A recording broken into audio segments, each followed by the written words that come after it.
Namo Sang Yang di Budaya, Namo Buddhaya. Oke, minggu lalu Cece sudah mengirimkan video mini kuis yang sudah adik-adik kerjakan. Nah, di kuis tersebut Cece lihat jawaban dari kalian kebanyakan adalah mengenai fokus dan konsentrasi. Fokus dan konsentrasi merupakan hal yang sangat penting di kehidupan kita sehari-hari.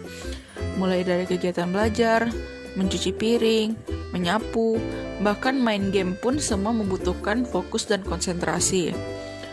Lalu, bagaimana cara kita melatih diri agar bisa lebih fokus dan konsentrasi? Nah, sebelum menjawab pertanyaan tersebut, Cece ada sebuah sedikit cerita. Pada zaman Sang Buddha, murid-murid Buddha itu mendengarkan Dhamma dalam keadaan samadhi. Artinya ketika Buddha sedang membabarkan Dhamma, murid-muridnya ini mendengarkan sambil melakukan meditasi. Nah, meditasi ini dilakukan untuk memahami apa yang disampaikan Sang Buddha. Tidak sedikit pun dari mereka yang akhirnya benar-benar dapat merealisasikan Dhamma selagi mereka duduk sambil mendengarkan. Nah, dapat mendengarkan Dhamma merupakan berkah utama dan dapat membantu kita untuk mengerti agar kita bisa mempraktikkan Dhamma di kehidupan kita sehari-hari. Nah, apalagi kalau kita mendengarkan Dhamma sambil bermeditasi, kita akan semakin fokus sehingga Dhamma yang disampaikan akan lebih mudah kita ngerti dan dapat kita realisasikan di kehidupan kita sehari-hari.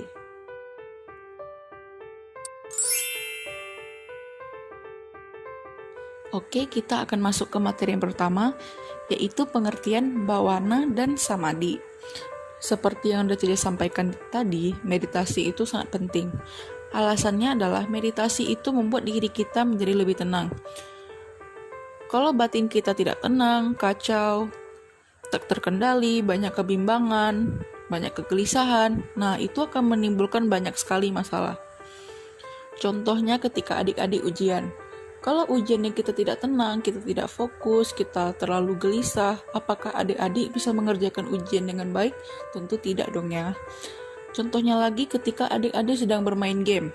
Kalau ketika main game, adik-adik nggak fokus, terus bimbang, pikirannya kacau, apakah adik-adik bisa menyelesaikan gamenya? Kalau bisa pun mungkin sulit ya. Oke, jadi kita langsung aja ke materinya ya.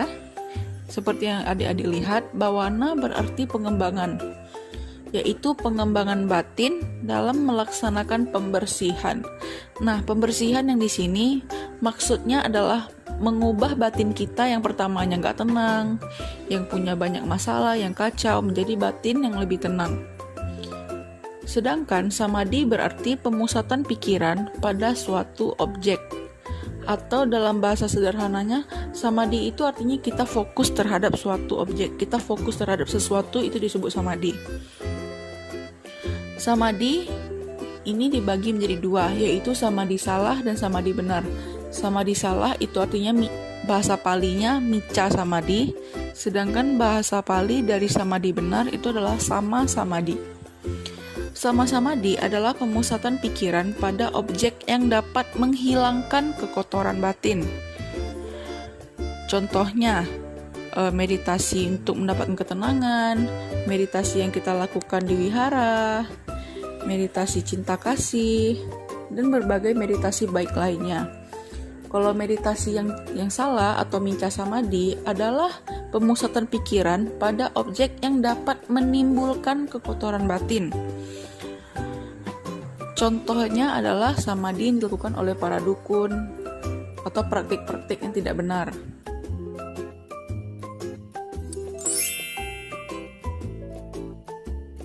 Oke, kita akan lanjut ke materi yang kedua, yaitu posisi meditasi.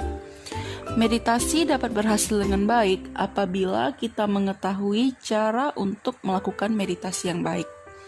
Dengan mengetahui cara meditasi yang baik, meditasi yang kita lakukan dapat terkonsentrasi dengan baik, dan setelah meditasi, badan dan pikiran kita dapat segar kembali. Untuk melakukan meditasi, kita punya 4 posisi. Yang pertama adalah posisi duduk. Nah, yang pertama adalah meditasi yang dilakukan dengan sikap duduk bersila.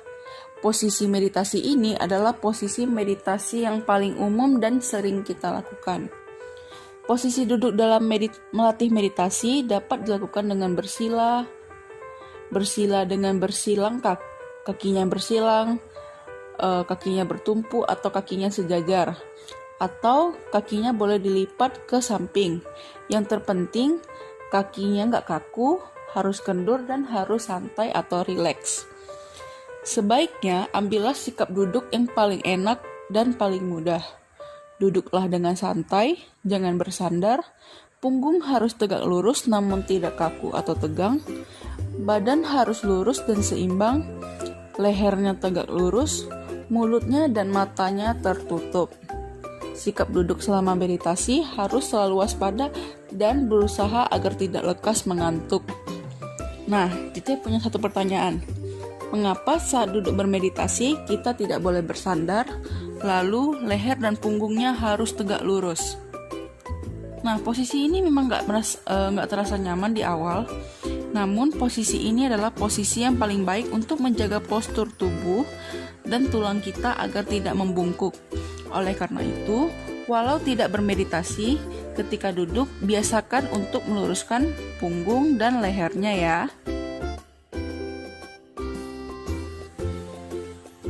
Lalu, posisi meditasi yang kedua adalah posisi berdiri. Posisi berdiri, sikap badannya ketika melakukan meditasi, kakinya harus sedikit renggang. Artinya kakinya ketika berdiri harus dikasih jarak antara kaki kiri dan kaki kanan, tapi bukan dibuka lebar-lebar kakinya, namun sewajarnya saja. Namun kedua tangan di depan saling memegang. Kan boleh lihat di gambar tangannya itu seperti apa. Lalu tangannya juga boleh bersikap anjali, bebas sih, senyamannya kalian. Lalu keseimbangan tubuh dijaga, jangan sampai jatuh, jangan sampai nggak seimbang. Lalu pikirannya juga harus dijaga agar terpusat. Lalu posisi meditasi ketiga adalah posisi berjalan. Meditasi ini dilakukan dengan berjalan secara perlahan-lahan, bukan berlari ya. Oke, ketika melakukan meditasi ini, kita diminta untuk menyadari langkah kaki kita, baik saat melangkah maupun saat meletakkan kaki, disertai dengan konsentrasi yang penuh. Meditasi dengan cara ini biasanya dilakukan dengan mengucapkan doa, boleh juga mantra atau parita, untuk mengarah pada konsentrasi pikiran kita. Pada suatu waktu ada kaki yang terangkat. Nah, kita juga harus sadar kalau kaki kita tuh sedang terangkat. Dan ketika meletakkan kaki di tanah atau di lantai, kita juga harus sadar kalau kaki kita menapak ke lantai. Dari sinilah muncul pemahaman tentang bekerjanya pasangan batin dan jasmani yang muncul dan lenyap setiap saat. Pemahaman atau pengertian tentang muncul dan lenyapnya batin dan jasmani setiap saat ini hanya akan terjadi bagi mereka yang sudah berlatih dengan sungguh-sungguh. Kita harus berlatih meditasi jalan dengan sungguh-sungguh, sama seperti waktu meditasi duduk atau posisi lainnya. Dan posisi meditasi yang terakhir adalah meditasi dengan posisi berbaring. Meditasi ini dilakukan seperti saat posisi Sang Buddha Parinibbana. Kalian boleh lihat di fotonya, yaitu posisi badan miring ke kanan dan kaki kirinya di atas. Tangannya menopang kepala, mata terpejam dan pikiran terkonsentrasi pada satu objek yang dipilih. Adik-adik juga boleh mempraktikkan meditasi ini dengan posisi ini, namun jangan ketiduran ya.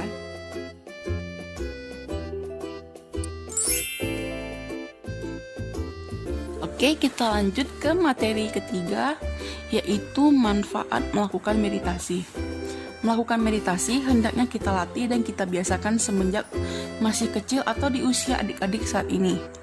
Manfaat meditasi sangatlah berguna untuk menjaga keseimbangan batin kita. Meditasi dapat mengurangi sifat buruk dan justru dapat mengembangkan cinta kasih kita kepada semua makhluk. Selain itu, dengan rutin melaksanakan meditasi, perasaan bahagia akan sering muncul pada diri kita. Mungkin akan ada yang berpendapat, aku nggak perlu meditasi kok untuk bahagia. banyak hal di dunia ini yang bisa membuatku bahagia. Contohnya, kalau aku dibeliin HP baru sama mama, aku bahagia. Atau diajak jalan-jalan sama mama, aku bahagia. Ya, itu benar juga sih. Tapi kalian akan punya banyak alasan untuk bahagia. Dan itu nggak salah kok. Tapi selagi bahagia dengan cara benar, itu pasti boleh. Kalian boleh bahagia asalkan caranya benar. Namun, bahagia yang didapatkan dengan hal-hal duniawi seperti diajak jalan-jalan, atau dapatkan HP baru, atau dibelikan mainan baru, baju baru, dan lain-lain, sifatnya nggak akan lama. Kalau barangnya udah rusak, mungkin kalian akan sedih, atau barangnya mungkin udah nggak terpakai lagi, mungkin kalian akan bersikap biasa aja. Oleh karena itu, meditasi akan membantu kalian untuk lebih bahagia lagi. Sesungguhnya, apabila dapat melaksanakan meditasi dengan cara yang benar, maka meditasi dapat memberikan banyak manfaat untuk diri sendiri. Beberapa manfaat yang akan dirasakan langsung dari pelaksanaan meditasi adalah, boleh adik-adik baca di videonya. Yang pertama adalah membebaskan diri dari ketegangan, artinya kita menjadi lebih santai dan rileks. Yang kedua adalah menenangkan diri dari kebingungan. Yang ketiga, menimbulkan ketabahan dan keberanian. Yang keempat, memiliki kepercayaan diri. Yang kelima, mengatasi rasa takut. Yang keenam, menumbuhkan rasa puas dalam batin. Yang ketujuh, menimbulkan dan menguatkan daya ingat. Kedelapan, memiliki kepuasan dan ketenangan batin. Yang kesembilan, mengerti tentang cara mencapai tujuan hidup. Yang kesepuluh, mampu mengendalikan kemarahan, kebencian, dan rasa dendam di diri kita. Yang ke-11 adalah mengatasi nafsu keinginan. Yang terakhir adalah mencapai penerangan sempurna kalau meditasinya udah perfect ya. Nah, inilah beberapa manfaat praktis yang dapat dihasilkan dalam latihan meditasi. Manfaat ini tidak dapat dijumpai atau ditemukan dalam buku, apalagi dibeli di warung. Uang tidak dapat dipakai untuk mendapatkannya. Manfaat meditasi hanya dapat dirasakan dan ditemukan di dalam diri kita sendiri, yaitu di pikiran kita masing-masing, kalau kita sudah mencoba dan mempraktekkannya. Oke, sampai di sini materi kita hari ini. Minggu depan kita akan lanjut ke materi objek meditasi, 5 rintangan batin dan gangguan saat meditasi. Oke, terima kasih sudah mendengarkan materi hari ini. Saya Kiri, namo Sang Hyang Adibudaya, namo Buddhaya.